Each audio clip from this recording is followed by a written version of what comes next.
I remember when I was in my early 20s, not too long ago, and I got involved with a very small group of people, charismatic group, and we met in their living room. And it was there that I asked Christ to come into my life and kind of did a total 180 in my life. And I was taught in that element, charismatic movement, that we were to go and make disciples of other nations, of other people, to try to convince people to believe what we believed. And of course, we had the right answers, and they didn't know what they were doing. It wasn't until I came to MCC that I saw how misguided I was. And as my faith evolved within MCC, I also learned that sometimes we need to put feet to our prayers, we need to put action to our prayers. I can, sit in this worship space and pray every day for 8 hours a day, and nothing's going to change unless I'm willing to get up and get out of the building and do direct action. And that's for me. And not everybody is called to do that, and I certainly honor that.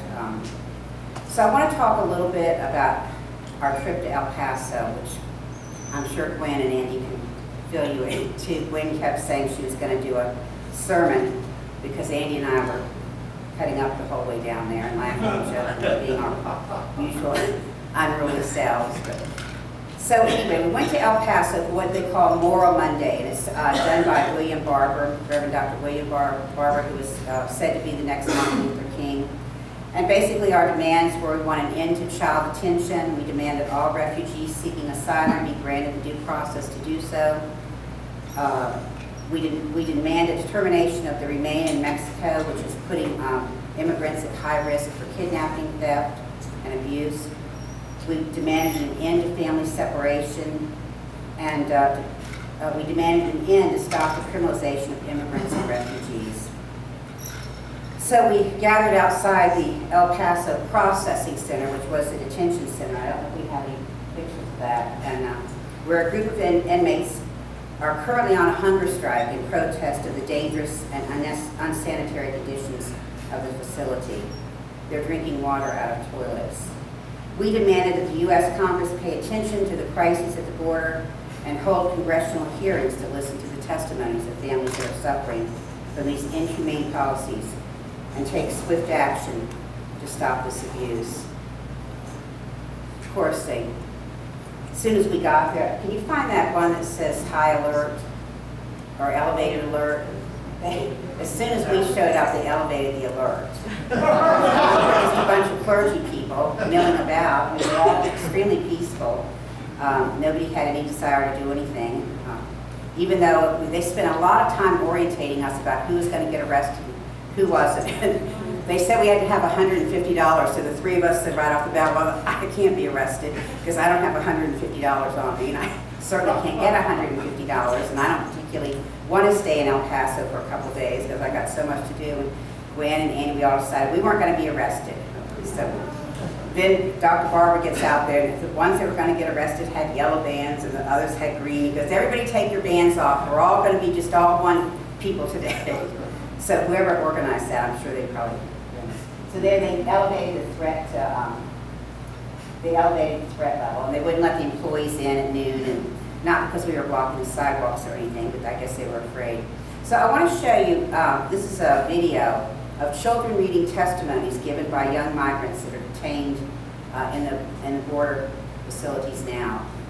It's about the conditions that the children are living in, and it might be upsetting to some of you, but if you could cue that up, please, Scott. People who wanted to hurt us. I'm hungry here at Clint all the time.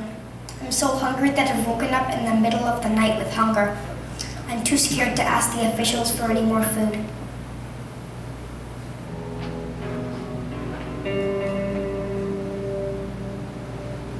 There isn't water or soap to wash our hands after we use the bathroom. We have to ask for toilet paper if we want any. My sister and I hold a blanket up for one another so no one can see us go to the bathroom. I am 5 years old. I am from Honduras. I am 7 years old.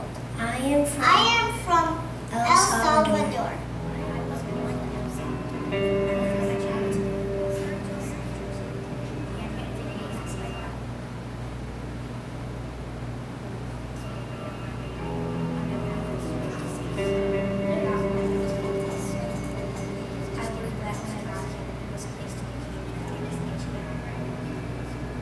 reason separated me from my dad. I have not seen my father again. I was wet when I got here and was placed in a cage without being given dry clothes. It is so cold. I was shaking so hard. I'm the third teenage girl who has tried to take care of this little 2-year-old boy. I feed him and give him water. I also take care of another little kid. She calls me Mama. She is 6 years old. There is no room to move without stepping over the others. We are not given a mat to sleep on, so we had to sleep on the cold, concrete floor. The lights are on all the time. We cannot sleep because every 15 to 20 minutes, the guards are yelling something. Get up! We spend all day and every day inside of that room. There are no activities, only crying. During the 2 weeks we've been here, they have let us outside about 5 times for 20 minutes. I would like to get some fresh air.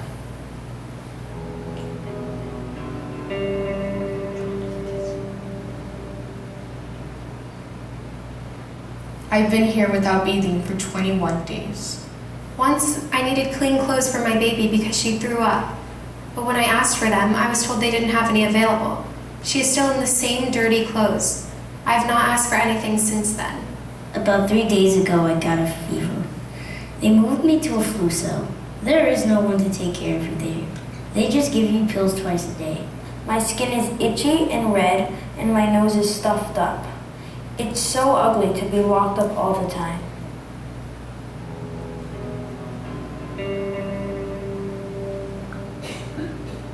I miss my mother who lives in Delaware. I don't know why I am still here. I don't want to go back to my country. Sometimes, when we ask, we are told we will be in here for months. Just remember, we are treating them and doing a much better job than the Obama administration.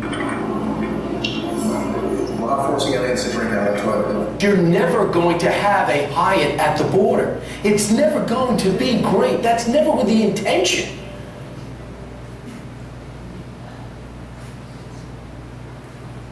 And for me, this is not a political issue. It's not about who's in power, who's in Congress, who's in the White House. This is a humanitarian issue. When children are not being treated the way they should be treated, then I believe we need to take action. 4,000 children have been separated from their family members and are currently detained in the United States. And they say that almost all of those 4,000 children will stay in residential centers until they turn 18. And then they will be deported back to their home country. Few of them are projected to be united with their families here or in their home country prior to their 18th birthday. So when people request asylum at the border, they are immediately sent to a detention center. All of their belongings, including their medications, are taken away from them. Phone chargers, shoelaces are taken away. And some folks have reported staying there sometimes for weeks at a time. There was a group that was bused here into Albuquerque, and when they arrived, they were all severely dehydrated. The bus was not air conditioned, and no water had been provided on the bus that ICE had given to them. They lack adequate food. It was not unusual for individuals who have had no food or water for 28 hours prior to arriving in Albuquerque. And there's numerous reports of spoiled and molded food having been served in detention camps. And yet, it is Jesus that is at the border. It is Jesus that is in those camps. And I continue to feel a call to be a voice of reason. Our taxes are paying $773 a day to house a child. And that's the conditions that they're living in. And I know some of you may feel, well, they don't need to come over here. And I've said this before, and I'll continue to say it. If this country was in trouble and I had to take my family and go across the border illegally, I would certainly do it. And if you're a parent, I'm sure you can relate to that. We will do whatever we can to protect our families and our children. So if you feel called to take up this cause, we'll probably be going back to El Paso or to other places that they do. We'd love to have you come and join us, the more the merrier. And I was thinking about all this yesterday, and it's been a week with a lot of needs this week. But I want to share one thing that happened. This is kind of an update on Judy's life this week. As you know, I've been looking for somebody to do our webpage, and I haven't had any luck doing that. This is totally off. Just forget about what don't forget about what we were just talking about. We'll switch gears. I've been looking for somebody to do our webpage for months and months, and so I started calling some of these private webpage people. And one of them that I called was Reach Right, and their prices looked really good. So I made an appointment, and then 2 days later, I saw that it was canceled.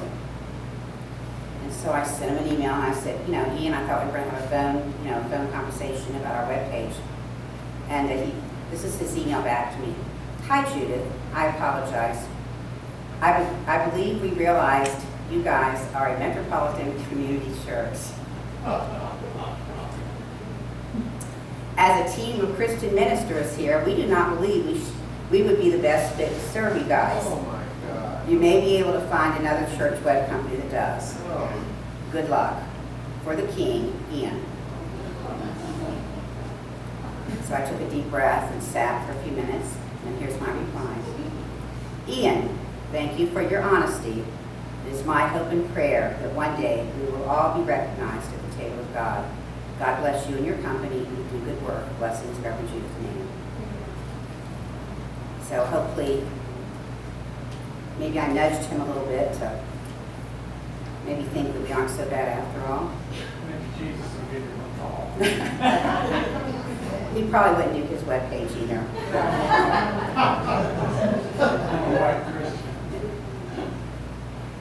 So most of you know we had a shooting in El Paso yesterday.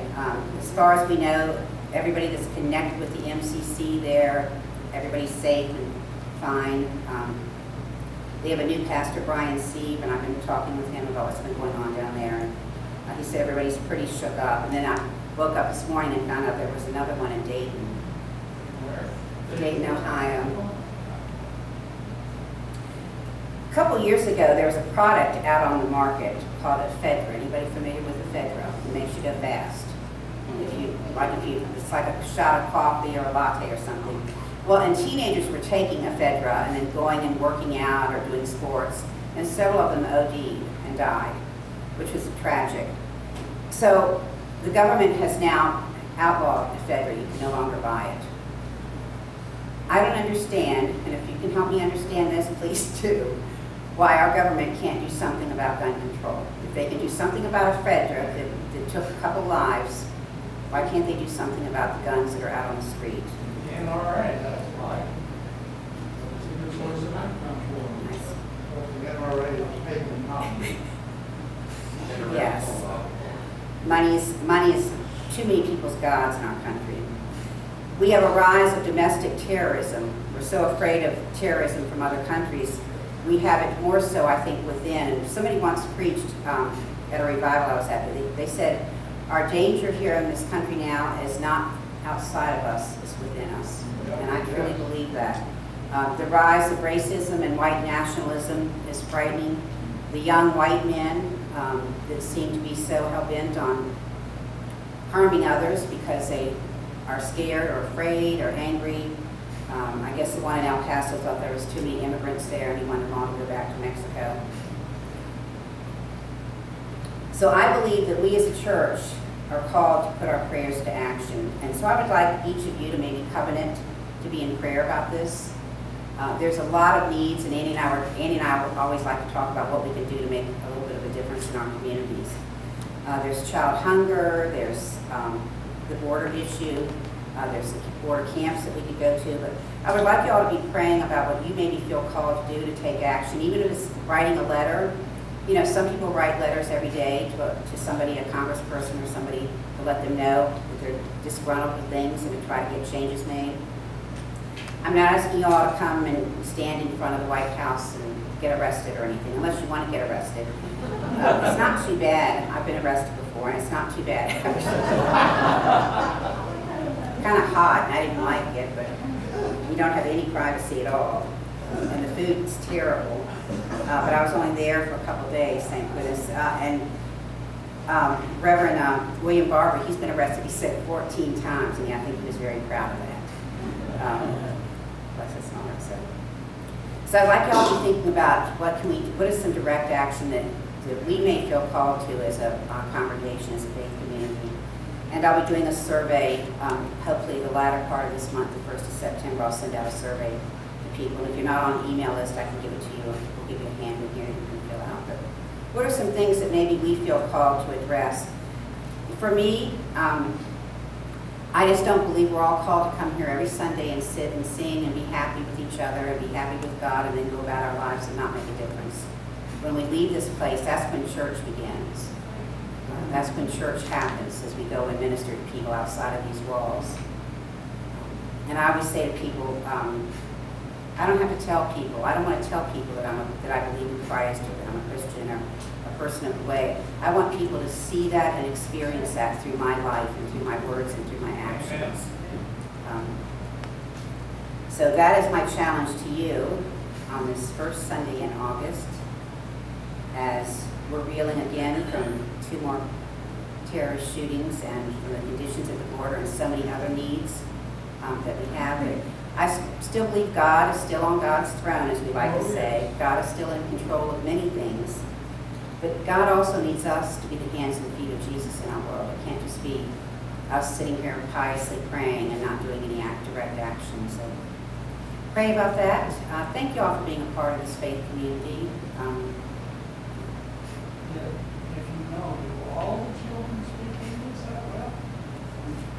Those were American children. They were reading letters from the migrants. Yeah. Those weren't. No, those were students, and they were just reading the letters that they got from the children. Yeah. Yeah. Cassie, did everybody get the things you brought to them? I know you brought those care packages. Oh yes, we delivered that, and you took them. They took them to the. Right, they took up. Yeah. I took them to the people that have contact to get into the the detention center. But they did get them, right? Yes. Yes, they hold did. them back and just not let them have it. No, they'll give them to them, and that might be something we want to do: is make care packages for the kids or for the adults or something. That's an easy thing to do that we can take down there. So anyway, if you want to get out of town, come with us to El Paso or some places. It's lots of fun doing trips for God. You never know what you're going to run into. It's lots of fun. So thank you all. I really didn't have a sermon today, I'll be honest with you. I was kind of in a very kind of low-key mood all week with everything that was going on. And we've had a lot of congregational care needs from people outside of the congregation that I've had to kind of help people that are going through some really difficult times. And you know, our work is still not done yet, and I doubt it will ever be done, but there's always somebody in need. There's always an issue that needs to be addressed. There's always action that we can take as the people of God. So will you pray with me, please? Beloved God, we thank you for Jesus and for the way he continually challenged the status quo, where he spoke up for those that did not have a voice, those who were poor, those who were oppressed. I pray, oh God, that you will set a fire within us, a fire in our bones and our spirit that makes us truly want to put action to our prayers. Help us, oh God, to change just a small part of our community, even if it's one person at a time. But truly, may we be the hands and feet of Jesus in this community. I thank you for each and every person that is here, oh God. And may we just continue, oh God, to praise and worship your holy name. And in your many names we pray. Amen. Amen. And I think my 2 members are here. Is that? Come on up. I put you. They're here.